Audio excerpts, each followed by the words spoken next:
What's going on, guys? Again, I'm back. This is part two, basically, because I'm recording this directly after the last one I recorded. I don't take breaks. I just get this shit done as fast as I can because I want to go back to playing games, and you guys are stopping me from doing that. So, I'm basically saying, fuck you. I want to go play games. Anyway, bought this, the remastered Ratchet and Clank, the original. It's based off of the movie. I didn't know there was a movie. There's a movie. Who knew? Anyway, so this is basically the game version of the movie. And the overall opinion I've heard from this game is that it's awesome. I didn't know that going in. I was like, oh, there's a new Ratchet and Clank game. Cool. I've got all the other ones. I'll play this one too. So I did. And it's awesome. It's great. I love it. I love it more than I have any. I have every other Ratchet and Clank game sitting in front of me right now, and this is still my favorite one. I mean, it's great. There's nothing in this game that I don't like about it. Well, okay, there's one thing, but it's an easy 10 out of 10. It's easily the greatest game ever, but not for the things you might expect. For instance, the graphics of this game are just so goddamn awesome. I mean, it's just so great. When you walk out of your garage, which, by the way, they totally remastered the story as well, so you're not just walking out like, here's the trilogy version of the remastered PS3 1, 2, and 3 games of Up Your Arsenal, Going Commando, and regular Ratchet and Clank game come on this one. I played the original one on this one. And the original story is you're working at a garage, your garage, by the way, and you're working on your ship to get off a planet. Clank just flies by your head and crashes, and you go over there and save him, and Ratchet's kind of an asshole. Actually, the entire first game, Ratchet is just a giant fucking loser asshole. And I hated him. I literally hated his character. His character pissed me off so much that I just turned off his dialogue because I didn't want to hear him. This character is legitimately, he's down to earth. He's nice. He's caring. He actually has a soul. He's not a total jerk. He actually cares about what's going on around him, and it's rated E10 and up, so it's a children's game, but it makes me like, oh my god, I love it. Like, I actually love the game. I'm not usually a fan of characters that are just so loving and caring and actually want to do what's best for the world and stuff like that. I'm not usually for those characters because I think they're just kind of dry and they kind of get kind of normal after a while. You kind of get used to, like it's like you're watching a Disney movie. You just kind of get used to the same character over and over and over again of everyone trying to be good, and then something bad happens and oh no, I have to solve it, and then they solve it and everyone's happy. I hate those kind of characters because they just kind of just drone on and on and on. This character is kind of like that, but he actually goes through some legitimate problems that he actually has to deal with, and it's actually interesting to watch the character change in the game. Gameplay wise, this game plays like every other Ratchet and Clank game ever. You can either shoot with the fire button here, or you can shoot with the O button. It's in every other Ratchet and Clank game. Don't be surprised. The mechanics have not changed whatsoever. It's the same exact game. That being said, there are controls that you can invert. And for some reason, the game inverted my camera and my joystick on both of these. Inverted my camera and my joystick. And I was just like, whoa, this is stupid. Why is it like this? This shouldn't be like this. And I had to change it. Other than that, the controls are basic. They're normal. And you get 3 different types of controls to change what you want the fire button to do and what you want the grapple button to do.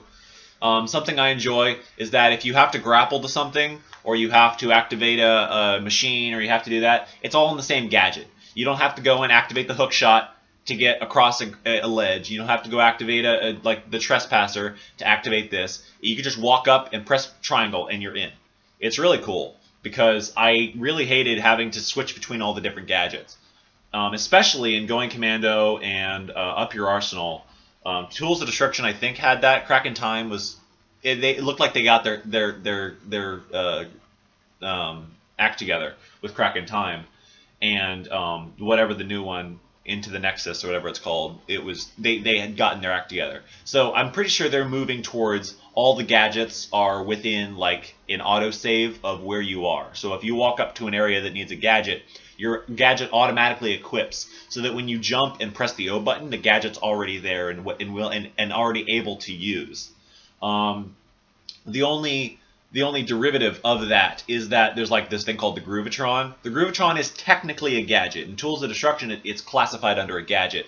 In this game, it's classified as a weapon because it actually does damage. And by damage, I mean minuscule amounts because you're making a character dance, basically. And then when it blows up, if there's any enemies near it, it will kind of blow them up. It won't actually kill them, but it'll give them some damage. If you use it enough and upgrade it past level 5, it'll actually turn into something that is actually pretty devastating, which is kind of cool. So I used it a lot. All of the weapons in the game have an upgrade mechanic that allow you to upgrade. You use this thing called Raritanium, which is actually pretty, I mean, I would say pretty rare in the game because they don't use it as much as they did in Tools of Destruction. In Tools of Destruction, they gave you Raritanium non-stop. I mean, it was just you could blow up crates and there'd be non-stop Raritanium. You could just upgrade all your weapons right off the bat. This one actually makes you earn Raritanium. It's harder to find them. They put Raritanium in places that you don't expect, so that when you go and find them, like, oh shit, I can finally upgrade that weapon. But you have to upgrade them in inches at a time. Like, you have to buy 1 or 2 slots at a time. It's rare that I'd have enough Raritanium to buy up 16 slots and totally upgrade my weapon in one fell swoop. It's not that easy. You have to go out and piecemeal each individual part of your weapon that you want to install, and that's just for one weapon. You can do that for every weapon. I think I picked up like 20 weapons. I think I've only upgraded maybe 19. No, not 19. Maybe 5 or 6. Anyway, besides that, the game itself is fun. It's fun to play. The mechanics are great. The shooting mechanics is pretty great. The lock-on mechanics they're okay. You can free aim. I wouldn't recommend free aiming because of just how wonky it is. You can free aim. There's enemies shooting at you while you're free aiming, and if you're free aiming, you're stopped, and you're looking up, and you're looking left, and you're looking right, but you're stopped. You don't get to move. So if you stand still with these enemies that have pretty good accuracy, I wouldn't say they're the best. They're definitely not at the accuracy that Uncharted is. They're not a T-rated game. But that being said, they've got pretty good accuracy. They'll miss 1 or 2 shots before they hit you, but they fire machine guns basically, so they're going to hit you pretty fast unless you move out of the way, which you're going to have to do. You're going to have to learn how to barrel roll. You're going to have to learn how to combat roll. You're going to have to learn how to take cover. This game isn't like Uncharted where it makes you take cover and then they throw grenades. If you take cover, you're going to be behind cover for a while because these enemies are pretty durable. They're going to take a lot of shots from you, and you're going to fire a lot of shots at them. It kind of reminded me of Tom Clancy a little because of just how many shots you have to fire at an enemy to kill it. It reminded me, as a matter of fact, I actually shot a video. I didn't upload it, but I might upload it later, of me playing Up Your Arsenal on Ratchet Clank 2. And just how many shots it took to kill one enemy from a fully upgraded weapon. It was ridiculous. It was like, why do I have to bullet sponge all of these enemies? It's just one enemy. There's like literally billions of these enemies all over the map. And it takes 50 shots from a fully upgraded weapon to kill one enemy. Why? Why is that a thing? This is a game where you should just be able to go from room to room, second by second, and just blow everything up and kill everyone instantaneously. That's what you should be able to do. You're not able to do that in that game. In this game, you are. In this game, you're able to do that. And it's fun. It's legitimately funny. It makes you laugh. It made me cry a little actually at the end because it's actually kind of it sticks with you. But yeah, this game, when you play it, you don't exactly understand what's going on. You're basically watching a movie. You're watching the movie, the Ratchet & Clank movie that's in theaters. Apparently, I didn't know that, but there's a Ratchet & Clank game that's in theaters. If you go and watch that movie, you're spoiling this game. I'm sorry. If you go and play this game, you're spoiling that movie because that movie is in this game. So you're actually technically playing along with the movie. There's parts where the game will cut into the movie aspect and show you a bit of the movie, and then you'll play the game. And then it'll go back to the movie, and then you'll play the game. It'll show a game cutscene, and it'll go back to the movie, and then it'll play you in the game. So it switches between the three a lot. But there are game cutscenes, which are very easy to know. My phone just went off. Chill out, Sam. There's game cutscenes, which are very easy to know because their head will stay the same and their mouth will move. And in the movie cutscenes, all of their hair will move, their head will move, their mouth will move. The dialogue's a little bit different. The voice actor's a tiny bit more relaxed. And you can tell it's definitely a more movie setting than the game setting is. But overall, I don't think the story even follows itself from the original game either. Because, like I said, Ratchet isn't the same asshole as he was before. He's actually a down-to-earth, caring kind of guy. You do fight Drek. You do fight Quark still. You do fight Nefarious. I don't remember Nefarious being in the first one, but it's cool because if they involved... See, the thing with me is I wasn't able to beat the first one. And that's not a bad thing because the first one is so finicky with its saves that I saved in a wrong place. It was an autosave. I didn't personally save. It was a save in a wrong place. The game file got corrupted and it deleted the file. And I had to go back and replay the game. And I got back to that same part of the game and it did the same thing. And I said, fuck it. I'm not going to try to play it again. I'll just move on to number 2. So I wasn't able to move past one of the main bosses in the original Ratchet & Clank. So I don't know exactly whether or not Nefarious shows up in the first game, in the original first game, because I literally wasn't able to beat it because the game file kept getting corrupted every time I got back to that area. So I just skipped it. So Nefarious shows up in this. He more or less kills Drek. He doesn't actually kill him, but he more or less kills him. And takes over, and you have to fight Nefarious. You have to fight Quark, and you have to fight Nefarious.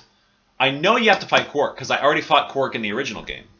But I don't remember fighting Nefarious. And if that's a thing they introduced, that's cool. I didn't know that. But like I said, it didn't make the game bad, it just made it different.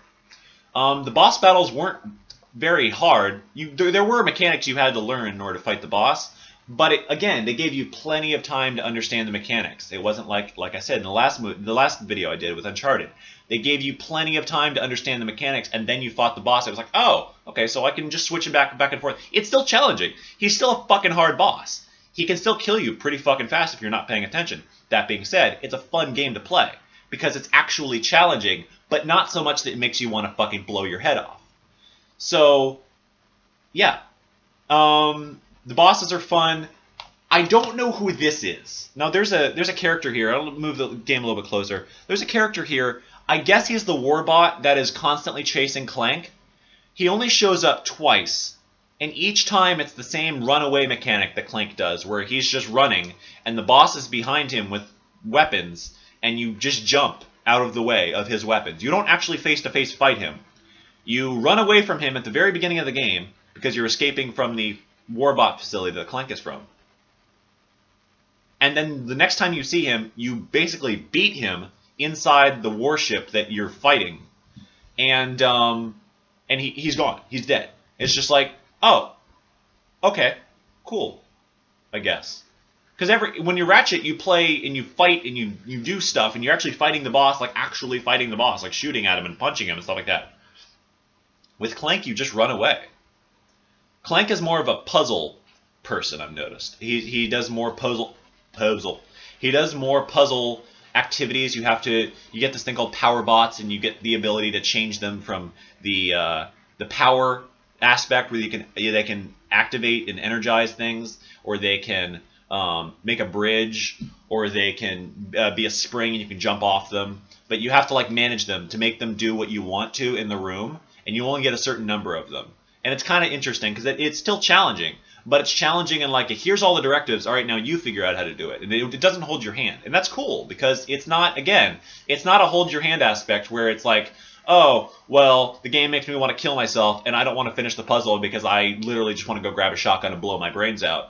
It's like, oh, it's challenging, but not enough that it's very hard.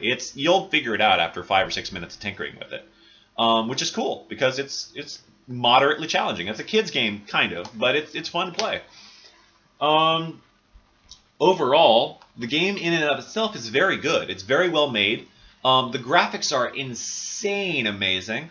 Even at the very end of the game, after you beat the game, it says, hey, play challenge mode, which means you play the new game plus area of the game where you get all your weapons, you get the new energy you get. But hey, we have this thing called the Insomniac Museum, where it shows you all the different concept art and things from, I'm guessing, all the other games. The unfortunate fact of it, though, is that when you go to the Insomniac Museum, you find out that you actually have to collect all of the gold bolts that are all over the game, and I think there's 28, 29 of them. and they're scattered all throughout the game. And now you're starting at the very beginning of the game, so you don't have your ship yet. So it's not like you can just blast off to a planet and get the bolts that you weren't able to collect last time. You have to play through the entire game and then collect all the bolts, which is, I guess, kind of cool. But yeah, I'm guessing in all those other areas, I looked it up on YouTube, in all those other areas, those other doors, it gives you access to all of the other props, like actual real-life props that they used when they were making the other games. None of it is interactable. You can't use it and like pick up guns like rhinos from other games and use them in yours. But you can. It's modified one of your weapons so that you can take pictures of it and post it online through your PS4, which is kind of cool. I like that Insomniac did that. Other than that, there's really no reason to go in the Insomniac Museum. If you don't want to see Easter eggs, there's no reason to go there. Other than that, I didn't really notice any actual Easter eggs in the actual game. Maybe it's because I wasn't looking for them, but I didn't notice any. But other than that, the game's legitimately fun, and I actually enjoyed playing it. And I've beaten it twice now, and I wasn't even mad that I beat it a second time, because I usually don't go through and beat a game a second time. After I beat the first one, I just jumped into challenge mode and beat it again, because it was just so much fun to play. But other than that, I mean, do it. Buy the game. Go and get it. I know I say buy games a lot, and you guys are probably spending lots of money on games, but like, do it. Like, this game's actually really fun to play. It's got a lot of really good replay value, and it's legitimately awesome to just be able to go into a room, grab a grenade, and just blow shit up. It's just so fun. Anyway, I'm me. Look down there for the channel name. That's who I am. Subscribe to me, I guess. I don't really give a fuck. And, yeah, I'll see you later. Bye!